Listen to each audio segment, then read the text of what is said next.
नमस्कार दोस्तों, स्वागत है आप सभी का आपके प्यारे यूट्यूब चैनल मास्टर वैभव हीरे में। दोस्तों आज के इस वीडियो में हम देखने वाले हैं क्लास 8 की प्रथम सत्रांत परीक्षा विषय हिंदी की कृति पत्रिका, जिसे आप प्रथम सत्र first semester first term exam बोलते हो, उसकी क्लास 8 की हिंदी की क्वेश्चन पेपर प्रथम सत्रांत 2023-24 से संकलित मूल्यमापन कक्षा 8वीं विषय हिंदी की कृति पत्रिका। इसके लिए समय दिया गया है 2 घंटे का और इसके लिए कुल अंक 50। तो आज के इस वीडियो में पूरी इस क्वेश्चन पेपर्स को देखने वाले दोस्तों, लेकिन उससे पहले अगर आप हमारे चैनल पे फर्स्ट टाइम आए हो, पहली बार आए हो, तो इस वीडियो को लाइक एंड चैनल को सब्सक्राइब करके ऑल नोटिफिकेशन पे सेट कर देना, क्योंकि ऐसी नई नई वीडियोस हमारे चैनल पे आप सभी को मिलती रहती है। एंड आपको और एक इंपॉर्टेंट बात बता दूं, हमने प्रथम सत्र की सभी सब्जेक्ट की सभी विषयों की प्रश्न पत्रिकाएं हमारे चैनल पर अपलोड कर दी है। अगर आपको उनकी वीडियोस की लिंक चाहिए तो डिस्क्रिप्शन में आपको प्लेलिस्ट की लिंक मिल जाएगी, वहाँ पर आपको सभी क्लास 8 की फर्स्ट टर्म की फर्स्ट सेमेस्टर की क्वेश्चन पेपर्स की वीडियोस मिल जाएगी। साथ ही साथ डिस्क्रिप्शन में हमने हमारे टेलीग्राम ग्रुप का लिंक दिया हुआ है, वहाँ पर जाना, वहाँ पर आपको हमारा कॉन्टैक्ट नंबर मिल जाएगा। इस वीडियो से रिलेटेड कोई भी डाउट होता है, क्वेश्चन पेपर से रिलेटेड कोई भी क्वेश्चन पूछना होता है, आप मुझे वहाँ से डायरेक्टली टेक्स्ट करके पूछ सकते हो। एंड मोस्ट इंपॉर्टेंट बात, वहाँ पर आपको टेलीग्राम पर इस क्वेश्चन पेपर का पीडीएफ भी मिल जाता है। तो दिक्कत वाली तो कोई बात ही नहीं है, ज्वाइन कर लेना, वीडियो को लाइक एंड चैनल को सब्सक्राइब कंपलसरी कर लेना। चलिए आगे बढ़ते हैं। यहाँ पर आपने पढ़ी लिया होगा प्रथम सत्र 2023-24 संकलित मूल्यमापन कक्षा 8वीं विषय हिंदी, अंक है 50। समय दिया गया है 2 घंटे का। विभाग एक में है आपको गद्य विभाग, जहाँ पर आपको बोला जाता है परिच्छेद क्रमांक एक परिच्छेद दिया होता है, उसके ऊपर कुछ कृतियाँ पूछी जाती है। प्रश्न एक रीड करता हूँ मैं, प्रश्न एक पढ़ता हूँ। प्रश्न एक है पठित परिच्छेद पढ़कर दी गई सूचनाओं के अनुसार कृतियाँ पूर्ण कीजिए। मतलब जो कि आपके पाठ्य पुस्तक में से परिच्छेद आया है उसको आपको पढ़ना है और उसके अनुसार कृतियाँ करनी है। आप इसका स्क्रीनशॉट ले लो, आपको 3 पार्ट में स्क्रीनशॉट, ए फर्स्ट पार्ट में स्क्रीनशॉट होगा। राजा ने चौथी और सबसे छोटी राजकुमारी से पूछा। यहाँ से लेकर दोस्तों आपको है यहाँ तक का, राजा की सच्ची उत्तराधिकारी हो, यहाँ तक का परिचय। तो यहाँ पर आप 2 पार्ट में, दूसरा पार्ट में इसका स्क्रीनशॉट ले लो। एंड स्क्रीनशॉट हो लेने के बाद आपको इसे पढ़ना है एंड उसके बाद ही इसके जवाब देने हैं। एंड अगर आपको अदरवाइज अगर आपको स्क्रीनशॉट नहीं लेने हैं तो आपको मैंने बोला है डिस्क्रिप्शन में टेलीग्राम ग्रुप का लिंक है, वहाँ पर आपको पीडीएफ मिल जाता है। तो पीडीएफ के लिए डाउनलोड करने के लिए टेलीग्राम ग्रुप को ज्वाइन कर लेना। प्रश्न पहला अ है पठित परिच्छेद पढ़कर दी गई सूचना के अनुसार कृतियाँ पूर्ण कीजिए। अभी जो पठित परिच्छेद है उसे पढ़कर सूचना के अनुसार कृतियाँ करनी है। कृति ए के सही विकल्प चुनकर वाक्य फिर से लिखिए। मतलब सही विकल्प चुनना है और वाक्य फिर से लिखने हैं। इसमें पहला है 100 में उन्हें टिम्ब टिम्ब खा गई, तो भिगो कर खा गई, भुनवा कर खा गई, पका कर खा गई, तो भुनवा कर, यही उसका सही जवाब है। मैंने मतलब हमारी साइकोलॉजी की तरह मैंने बताया, फिर भी आप एक बार परिच्छेद को रीड करना। मैंने बताया कि भुनवा कर, तो भुनवा कर ही आएगा। उसके बाद दूसरा है तुम ही मेरे राज्य की सच्ची टिम्ब टिम्ब हो, तो यहाँ पर इसका उत्तर है उत्तराधिकारी, तो उत्तराधिकारी आपको वहाँ पर लिखना है। उसके बाद कृति 2 में परिणाम लिखिए। परिणाम लिखने हैं गेहूँ के दानों को बोने का परिणाम। गेहूँ के दानों को बोने का परिणाम क्या हुआ, उसका परिणाम क्या होगा, उससे फसल उग गई। मतलब उसने बो दिया तो उसके क्या हुआ, फसल उग गई। उसके बाद दूसरा है सभी के उत्तर सुनकर राजा पर हुआ परिणाम। सभी के उत्तर सुनकर राजा को क्या परिणाम हुआ, राजा के ऊपर क्या परिणाम हुआ, वो परिणाम आपको उसमें से वाइंड करके ढूंढ कर लिखना है। उसके बाद हमें दिया गया है कृति 3 में शब्द संपदा। शब्द संपदा में पहला प्रश्न है निम्नलिखित शब्दों के वचन बदल कर लिखिए। अब आपको वचन बदल कर लिखना है। पहला है फसल, तो फसल का क्या आएगा, फसले। उसके बाद दूसरा है हवा, हवा का क्या आएगा, हवा। हवा का वचन अनेक वचन क्या, हवाएं, इस तरीके से आएगा। उसके बाद दूसरा है हमारा परिचय में प्रयुक्त शब्द युग्म ढूंढकर लिखिए। अब शब्द युग्म क्या होता है दोस्तों, जो कि सलग सलग शब्द होते हैं ना, जैसे कि अब मैं आपको यहाँ पर बताने की कोशिश करूँ तो कहा कहा, ये हो गया शब्द युग्म। इस तरीके से जो शब्द होते हैं, कब कब, ऐसे वैसे, कैसे कैसे कैसे, इस तरीके से जो शब्द होते हैं वो होते हैं शब्द युग्म। हमें हमें 2 लिखने थे, जैसे कि हमने पहले एक तो फाइंड कर लिया और एक हमें ढूंढना पड़ेगा शब्द युग्म। तो होप मैंने आपको शब्द युग्म क्या होता है तो बता दिया है।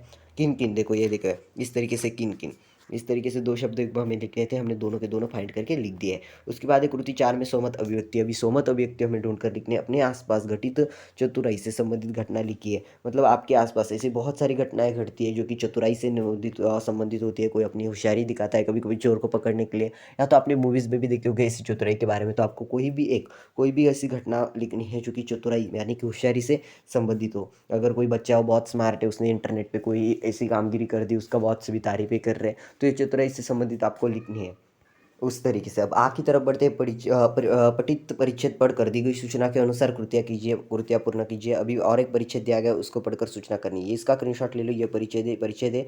सुबह का समय था, मैं डॉक्टर राजकुमार वर्मा जी के प्रयाग स्टेशन स्थित निवास मधुबन की ओर पूरी रफ्तार से चला जा रहा था, क्योंकि 10 बजे उनसे मिलने का समय तय था। वैसे तो मैंने डॉक्टर साहब को विभिन्न उत्सवों, संगोष्ठियों एवं सम्मेलनों में देखा था, परंतु इतने निकट से मुलाकात करने का यह मेरा पहला अवसर था। मेरे दिमाग का में विभिन्न विचारों का ज्वार उठ रहा था। कैसे होंगे डॉक्टर साहब, कैसा व्यवहार होगा उस साहित्य मनीष का, आदि। इन तमाम उठते उठते और बैठते विचारों को लिए मैंने उनके निवास स्थान की मधुबन में प्रवेश किया। काफ़ी साहस करके दरवाजे पर लगी घंटी बजाई। नौकर निकला और पूछ बैठा, क्या आप अनुराग जी हैं? मैंने उत्तर में सिर्फ हाँ कहा। उनसे मुझे उनसे मुझे ड्राइंग रूम में बिठाया और यह कहते हुए चला गया कि डॉक्टर साहब आ रहे हैं। इतने में डॉक्टर साहब आ गए। अनुराग जी कैसे आना हुआ? आते ही उन्होंने पूछा। इस तरीके से परिच्छेद था। इसके ऊपर का प्रश्न रीड करते हैं। तो यहाँ पर मैं लेखक के दिमाग में उठने वाले विचार जो है वो क्या थे, जैसे कि डॉक्टर साहब कैसा व्यवहार होगा उनका, साहित्य मनीष का आदि, यानी कि कैसे होंगे डॉक्टर साहब, कैसा व्यवहार होगा उस साहित्य मनीष का आदि, यानी कि ये दो प्रश्न आपको लिखने हैं। उसके बाद है डॉक्टर राजकुमार यहाँ रहते थे, तो वो आप कहाँ पर रहते थे?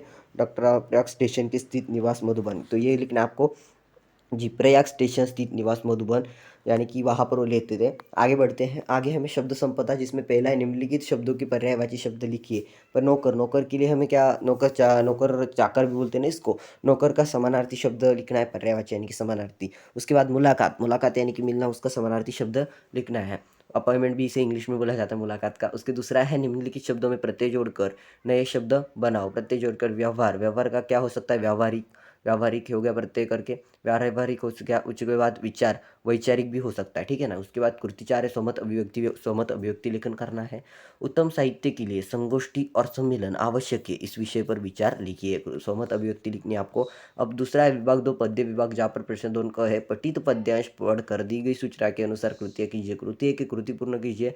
कवि मातृभूमि के प्रति अर्पित करना चाहता है। तो दोस्तों यहाँ पर कविता है, माई समुद्र जिसकी पद रज को नित्य धोकर करता प्रमाण तुझको, मैं वे चरण दबाऊँ सेवा में तेरी माता में मदभेव तज कर, वह पुण्य नाम तेरा प्रतिदिन सुनाऊँ, तेरे ही काम आऊँ तेरा ही मंत्र गाऊँ, मन और देह तुम पर बलिदान में जाऊँ। इस तरीके से ये कविता है।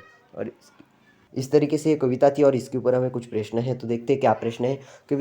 कवि मातृभूमि के प्रति अर्पित करना चाहता है, तो क्या अर्पित करना चाहता है कवि मातृभूमि के प्रति, वो हमें लिखना है। बलिदान में जाऊँ तुम पर, मन और देह, यानी कि मन और देह वो अर्पित करना चाहता है। नित्य तुझ कर तुझको, चरण दबों में तेरी माता, भेदभाव तुझ कर, वो पुण्य तेरा प्रतिपादन सुनाओ। तो इस तरीके से इसके जवाब हमें ढूंढकर लिखने हैं। उसके बाद कृत 2 है, एक शब्द में उत्तर लिखिए। एक शब्द में उत्तर लिखने, मातृभूमि के चरण धोने वाला, तो कौन है? मातृभूमि के माई समुद्र जिनकी पर माई समुद्र जिनकी तुमको तुनाओ चरण में दबाओ, तो कौन है? एक सैनिक हो सकता है। प्रतिदिन सुनाने योग्य नाम। उसके बाद है कृति 3 शब्द संपदा, जिसमें हमें निम्नलिखित शब्दों के पर्यायवाची शब्द लिखिए। पर्यायवाची शब्द लिखना है, माता का पर्यायवाची शब्द, चरण के पर्यायवाची शब्द लिखना है। दूसरा है निम्नलिखित शब्दों में प्रत्यय जोड़कर नए शब्द बनाइए। बलिदान, बलिदानी। उसके बाद पुण्य, पुण्याई, इस तरीके से लिख सकते हो। उसके बाद कृति 4 है स्वमत अभिव्यक्ति करनी है, जिसमें हमें मातृभूमि की सेवा में जीवन अर्पण करना प्रत्येक मनुष्य का कर्तव्य है। कथन पर अपने विचार लिखे, यानी कि मातृभूमि हमारा जो देश है, इसके लिए मर मिटना या तो इसके लिए जान देना, बलिदान देना, ये एक हमारा परम कर्तव्य है या तो कर्तव्य है। इस कथन पर यानी कि इस विधान पर अपने विचार स्पष्ट कीजिए। क्या सच में आप जान दोगे? अगर आपके बताने के लिए कमेंट में बताना, क्या आप हमारे देश के लिए जान दोगे क्या? सिर्फ एक छोटी सी कमेंट कर देना, हाँ या नहीं में, ठीक है। तो हमें दिया गया है, हमें पठित पद्यांश पढ़कर दी गई सूचना के अनुसार कृत्य कीजिए। सिर्फ कृत्य करनी है। अभी पठित है, फिर पठित पद्यांश, यानी कि कविता है। पटाखे की तरह फटने से पहले रोशनी के रंग घोलना सीख लीजिए। प्यार से बोलना सीख लीजिए, ठीक है ना। ये कविता है। इसके ऊपर ये दो ही परिच्छेद है एंड इसके ऊपर पूछा गया है हमें, कवि ने इन बातों को सीख लेने के लिए कहा है।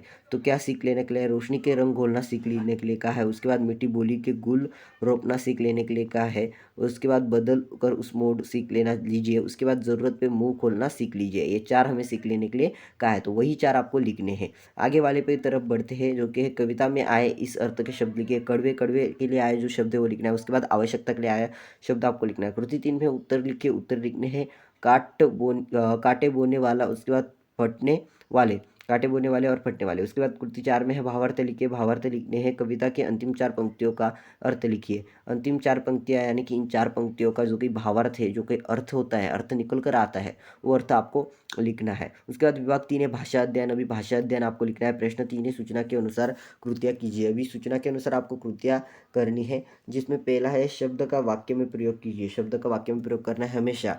इसका वाक्य में प्रयोग करना है। तो हमेशा का वाक्य में प्रयोग कैसे करोगे? मास्टर वैभव फिर हमेशा नई नई वीडियोस डालते रहते हैं। इस तरीके से आप कोई भी नाम लेके उसकी हमेशा इस शब्द का यूज़ करके वाक्य बना सकते हैं। उसके बाद दूसरा है निम्नलिखित संज्ञा। शब्द के सामने उनके भेद लिखिए। अभी रामायण, रामायण संज्ञा कौन सी संज्ञा है उसका भेद लिखना है। उसके बाद कक्षा कौन सी संज्ञा है उसका भेद लिखना है। उसके बाद तीसरा है नीचे दिए गए वाक्यों में से सर्वनाम शब्द छा छाटकर भेद लिखिए।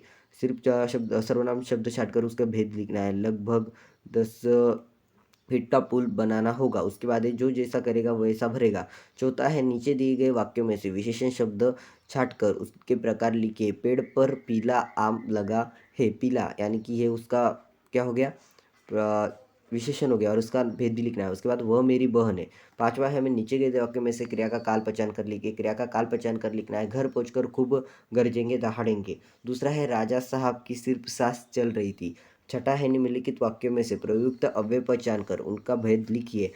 इसमें पहला है मित्र परिवर्तन सृष्टि का नियम है। मित्र परिवर्तन सृष्टि का नियम है। इसमें हमें क्या करना है, अव्यय पहचान कर लिखना है। उसके बाद में जोर जोर से चिल्लाने लगा। आगे बढ़ते आगे हमारा सातवां प्रश्न है निम्नलिखित वाक्यों में प्रयुक्त कारक शब्द पहचान कर उनके भेद लिखिए।